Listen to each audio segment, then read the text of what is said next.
Bom, e a gente vai continuar falando sobre o ataque de Israel ao Irã e os impactos desse ataque no mercado de petróleo. Para isso, eu chamo agora Frederico Nobre, que é gestor da Warren Investimentos. Fred, muito boa tarde para você. Obrigada pelo seu tempo, por estar aqui para a gente bater esse papo. Boa tarde, Débora. É um prazer estar aqui conversando com vocês na CNN. É, Ontem, né, a gente teve toda essa movimentação Pois é, escalada do conflito. pois é. Enfim, estamos vendo a reação hoje do mercado, né? E nada leve, né? Eu tô vendo aqui petróleo, até que agora aliviou um pouco a alta, quase 6% de alta, mas a gente tendo aí altas importantes. Acho que a gente não via uma escalada assim, né, nas cotações desde ali o período, né, do conflito entre a Ucrânia e a Rússia.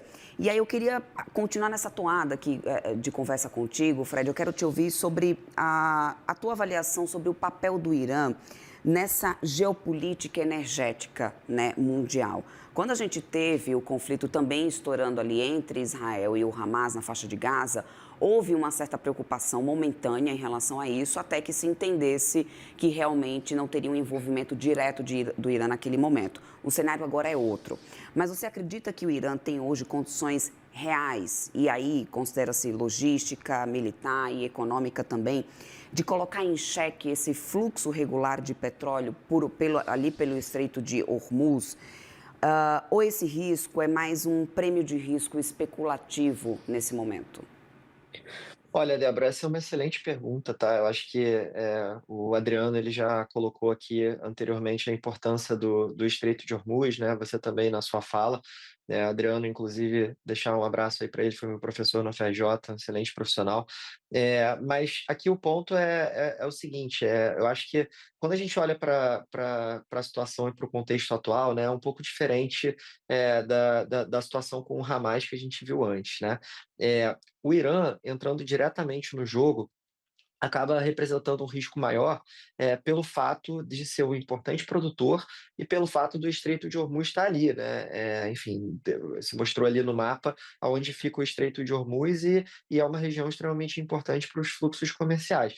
Então acho que, o mercado está sim colocando um prêmio de risco na conta, o mercado de petróleo estava muito leve, né, e uma coisa que eu gosto de reforçar é que quando a gente olha para o Brent, para o WTI, eles representam 10 vezes mais em termos de volume, olhando para os contratos eletrônicos, né, para os contratos futuros versus o que é de fato transacionado no mercado físico entre empresas. Então, é natural que, no ambiente de maior incerteza, né, puxado por um conflito no Oriente Médio, que o mercado sim coloque um prêmio de risco maior na commodity, ainda mais em um ambiente onde os preços estavam abaixo do que seria o estrutural, ali entre 70 a 80 dólares, por conta de todo o recession trade que a gente viu, né? Políticas comerciais do governo Trump, a guerra tarifária, que acabou gerando essa narrativa, essa probabilidade mais alta de desaceleração da atividade ou eventualmente até de uma recessão. Então, se a gente for lembrar e fizer o zoom out, né, o petróleo chegou a bater ali próximo de 60 dólares, né?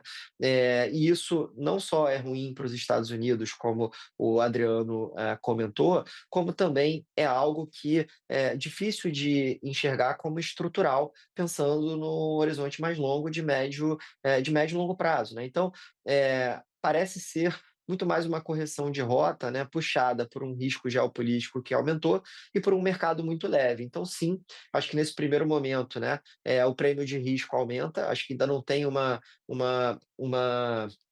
clareza em relação a se vai afetar ou não os fluxos comerciais, no mercado físico. Agora, se isso de fato acontecer, e eu acho que é um consenso de que esse risco aumentou, aí sim a gente pode ver o petróleo, caminhando ali para algo mais próximo ali dos 80, 90, 100 dólares por barril, ou até passar disso, dependendo, da continuidade, e da manutenção, né, dessa interrupção de fluxos comerciais, que, de novo, ainda não ocorreu, mas pode sim ocorrer. A gente já viu, inclusive, um alerta da Marinha Britânica, né, tem 1 ou 2 dias, foi até antes da escalada do conflito, né, do ataque de Israel, avisando ali para a Marinha para deixar essa região, para tomar cuidado com os navios que estavam por ali. Então, é sim um ponto de atenção, mas até agora, né, sem interrupções nos fluxos, é algo muito mais relacionado, de fato, ao prêmio de risco, que com certeza aumentou. Fred, como que você avalia também a influência dessa escalada agora dessa tensão ali nessa região em relação ao comportamento da OPEP+, né? E também de produtores que também não façam parte da OPEP+, como, por exemplo, os Estados Unidos. Você acredita que isso pode mudar, talvez, a estratégia, né, esses outros produtores, ou seja, o comportamento da OPEP+, poderia ser afetado, por exemplo, por essa escalada dessa tensão agora? Olha, a OPEP, ela já está passando por um certo já há algum tempo, né, que existe uma certa divergência entre alguns participantes do grupo, né, isso inclusive, foi notório nas últimas reuniões. A OPEP ela vem colocando de volta algumas cotas de produção no mercado. Isso foi bastante criticado, né, dado toda a narrativa de desaceleração e recession trade que foi provocado pelas tarifas. Então isso acabou contribuindo também para o petróleo, ter caído anteriormente, ter chegado próximo ali dos $60, ter flertado nesse patamar por algum tempo. Então, quer dizer, aí depois na última reunião da OPEP, as cotas que eles colocaram de volta, né, seguiram um ritmo talvez um pouco mais brando do que o mercado acreditava. Acho que é difícil de falar, nesse momento, qual vai ser a postura da OPEP, justamente porque, você tem ali, divergências entre os principais membros. Agora, um fato interessante é que a Arábia Saudita ela se coloca ali do lado do Irã, né, e a Arábia Saudita é o principal player ali, é produtor, e que, naturalmente todos esses players se beneficiam de um petróleo, mais elevado, né, só que em relação às cotas de produção, eu acho que o cenário base é manter ali, o aumento ali gradual, né, colocando de volta, né, uma parte dessa produção que havia sido cortada anteriormente. Acho que o grande ponto aqui seria justamente essa dinâmica de fluxos comerciais atrelada ao Estreito de Hormuz, né. Os próximos capítulos vão ser determinantes nesse sentido, para a gente entender se de fato isso vai afetar ou não, os fluxos comerciais, né, dos navios que passam por ali, o que é mega relevante aí pro mercado de petróleo global. Já os Estados Unidos, por sua vez, né, o shale, o petróleo abaixo de $70 é bem ruim para os produtores de shale. Então, por isso que é difícil de acreditar, num petróleo em torno de $60 como algo estrutural, né. Eu acho que o estrutural, ele deveria estar entre 70 e 80, né, talvez uns 75 ali no meio do caminho. Então, qualquer coisa muito diferente disso, né, assim, petróleo caminhando para $100, cento e poucos dólares, é algo conjuntural de momento, né, dado, o risco geopolítico, dado interrupção de fluxo, e qualquer coisa também muito abaixo disso, indo para $60 ou próximo, desse patamar, é algo também relacionado à demanda, né. A gente pode lembrar aqui, por exemplo, do que aconteceu na época do Covid, que a gente teve, um choque de demanda. Então são em momentos assim, né, que o preço da commodity ele tende a descolar um pouco mais. Agora, um outro ponto que é relevante de mencionar, até em relação aos Estados Unidos, é que a gente está num momento onde o próprio Trump ele vem, pressionando o Federal Reserve, o Banco Uhum. Central norte-americano, para reduzir juros, né. Inclusive o Trump ele vem sendo, responsável diretamente por uma fritura, do Jerome Powell, que é o presidente do Fed, é o chairman do Fed, dizendo abertamente, publicamente, que, vai tomar uma decisão em relação ao chairman do Fed, e que não está satisfeito com a postura dos dirigentes da autoridade monetária, e que o Fed deveria cortar os juros em 1%.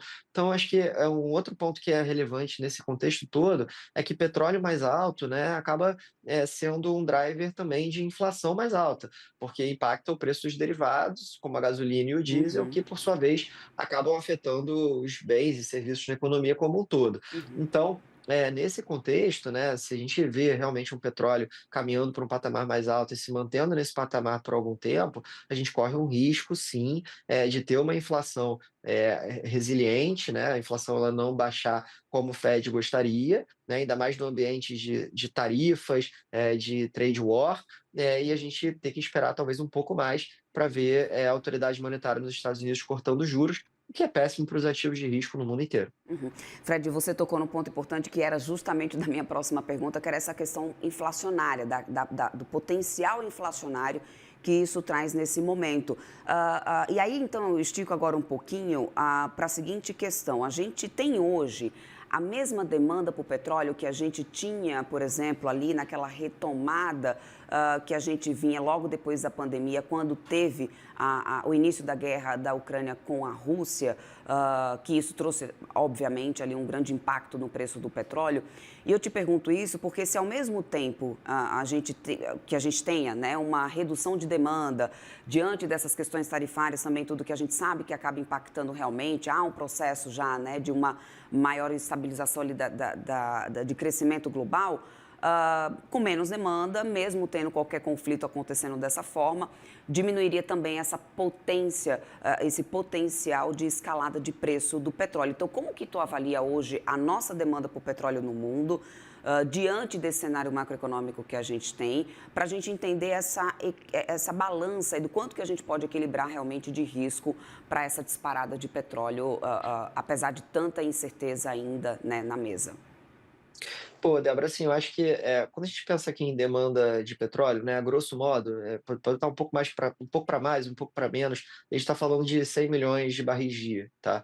Então, é, tendo esse número, grosso número na cabeça, né, de novo, pode ser um pouco mais, um pouco menos, fica claro que você colocar de fora um Irã, né, da jogada, isso acaba sendo muito mais relevante, né, ou colocar de fora o Estreito de Hormuz, né, da jogada, isso é muito mais relevante do que uma desaceleração da economia ou uma recessão que vai mexer ali 1, 2% na demanda global. Então, a demanda de petróleo, é importante ter isso na cabeça, ela é relativamente inelástica, à atividade, né. Não é que a gente vai ter uma se você pega ali, por exemplo, 2008, 2009, né, quando a gente teve, uma crise, uma recessão, o subprime, o episódio ali que todo mundo lembra.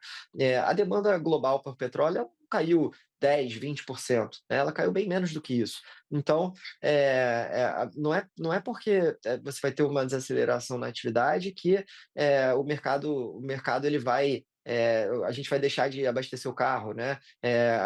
A indústria ela vai deixar de consumir energia. Então, assim, acaba que tem sim um fator, né, relacionado. Quando você pensa numa atividade mais aquecida, a demanda aumenta, né? Quando uma atividade é mais reduzida, a demanda diminui, mas não é numa proporção tão grande assim, quanto se a gente estiver falando de um conflito, de uma escalada geopolítica que pode impactar os fluxos comerciais numa magnitude muito maior. Então eu vejo que, assim, essa narrativa de recessão é muito mais, especulativa do que qualquer outra coisa. Então, o mercado eletrônico de petróleo é 10 vezes maior que o físico, então é natural que, num ambiente, né, de maior probabilidade de desaceleração da atividade, os traders, os portfólio managers, os gestores de fundos de investimentos, Uhum. estejam menos posicionados em commodities, inclusive o próprio petróleo. Foi o que aconteceu, né, de Uhum. abril para cá. Então, olhando a cotação de todas as commodities, exceto o ouro, todas elas sofreram ao longo de 2025, o petróleo não foi diferente. Então, com o mercado tão leve, né, e tendo essa escalada no conflito, é natural que muitos participantes se posicionem na commodity, né, se aproveitando dos preços mais baixos do estrutural e dessa escalada no conflito que pode sim representar um risco nos fluxos comerciais, que são muito mais relevantes do que uma queda na demanda fruto de uma desaceleração na atividade. Uhum. Agora, Fred, só para a gente amarrar nosso papo e a gente encerrar aqui a nossa conversa, Brasil nessa história toda, né?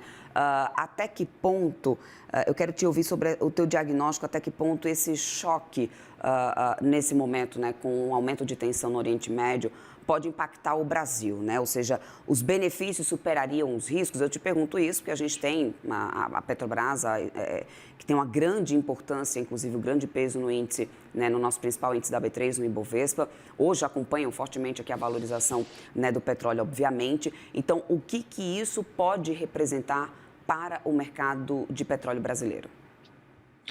Bom, vamos lá, assim, eu acho que primeiro, quando a gente fala da Petrobras, a Petrobras ela, claro, é uma produtora, o preço mais alto de petróleo é positivo, é bom para ela, mas, levanta um outro risco, né, olhando aqui para não olhando especificamente para cotação em bolsa, mas, para todos os indivíduos aqui no Brasil, que é o risco de ter reajuste nos combustíveis, né.